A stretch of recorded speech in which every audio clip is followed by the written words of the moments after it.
myself Nalini from White Falcon Publishing and get ready for another rapid fire session episode. So today we have Rashmi Bhargava, author of the book Dynamic Habits, Little Change Tricks to Create a Perfect Life. So ma'am, how are you? I'm doing fine, Nalini. And how are you doing? I'm also ma'am fine. So are you ready for this rapid fire session? Why not? I'm always ready. Okay. So what's the smallest habit that made the biggest difference in your life?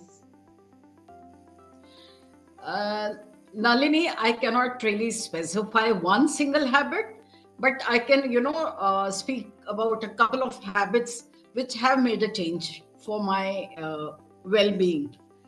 First is, like I've been a consistent learner, Okay. spending just 15 minutes a day reading or learning something new can actually compound over time, leading to significant knowledge gains. Second is the mindful breathing. Oh my god, it has really helped me. And the third thing is hydration. Drinking enough water is so important.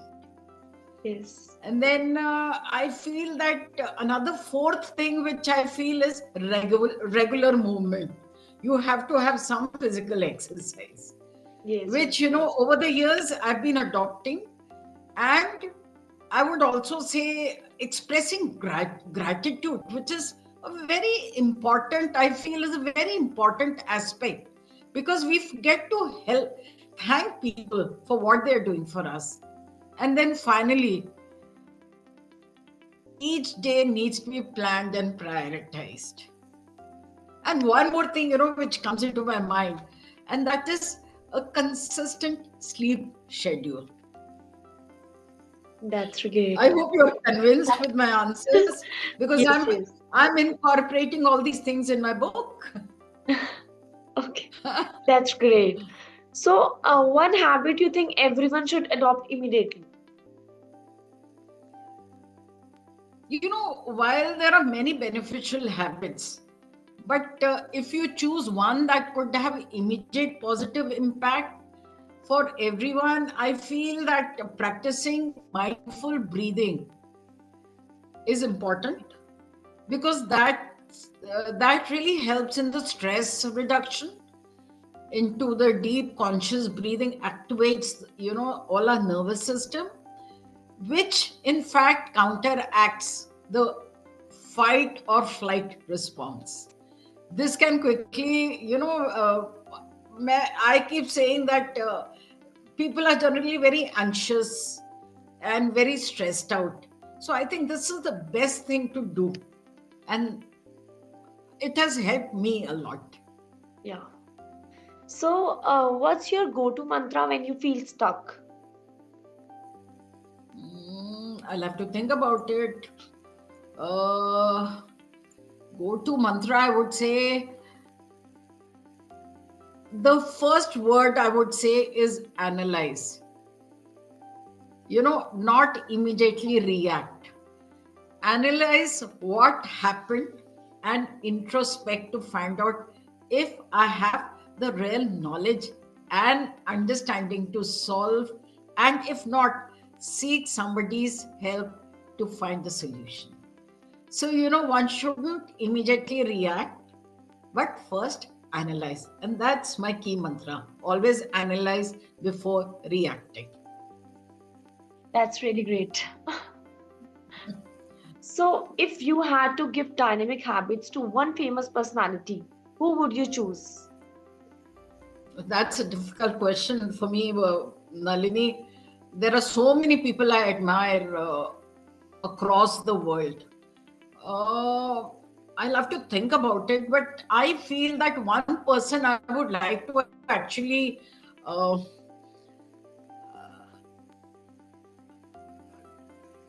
give it to is Oprah Winfrey. Why? Because she's a woman, she has built a media empire that is often focused on self improvement and personal growth. And my book is all about self growth and personal growth. So I think she's the right person I would actually, turn to. And I think through her philanthropic work, she has made, a lot of significant contributions also, and especially to the human causes. She is known for her, using her platform to inspire personal growth while also actively working to improve the lives of others.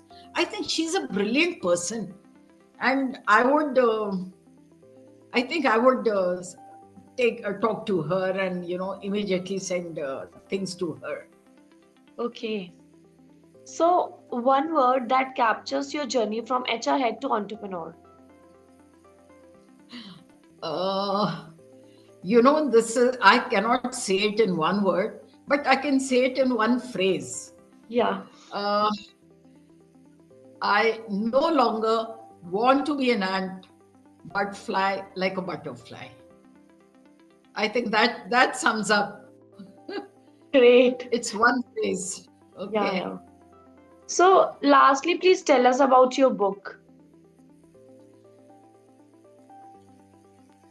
See, my book speaks about, see, I'm a person who's happy within, and I try to keep myself happy all the time. And all the people around me, my only mantra is happiness is within. Stop finding it across. We keep turning to people. We find happiness in other people's opinion, their behaviors. They're thinking about us. I don't think that is required. We have to find the happiness within. But irrespective of that, life is never perfect. And in this book, I talk about success, reality, happiness, and freedom in life. And this at every stage, whether it's childhood, whether it's adolescence, whether it's old age, and like, things like retirement is a vacation and not a Yeah. punishment. So I'm making everybody trying to make themselves happy. And this book teaches you how to, because I feel that happiness evolves with the different ages and milestones we experience. Although overall happiness levels may not oscillate dramatically, but happiness tends to follow some pattern over the lifespan. By following these, the small little steps which I'm giving, suggesting in the book, various aspects of life may provide greater satisfaction and meaning as we progress through childhood, adolescence, adulthood, and old age. Like Nalini, since you've asked me this question, I must tell you, by following these little change tricks and good habits, you can develop an abundance mindset and attract more abundance in your life. A life full of action and accomplishments. And the book is all about it, all positivity. And it's your thinking. If you want to look into negativity, you'll keep looking into it. And if you want to remain a positive person throughout your lifetime, you will remain that. And that's all I talk in my book. That's right. Yeah, I hope readers will love your book, and I will mention all the links in the description box so that they can check out. And thank you so much for joining us today. Thank you so much. But I hope the readers love me too. Yeah, Thank you for thank you so having me much. here.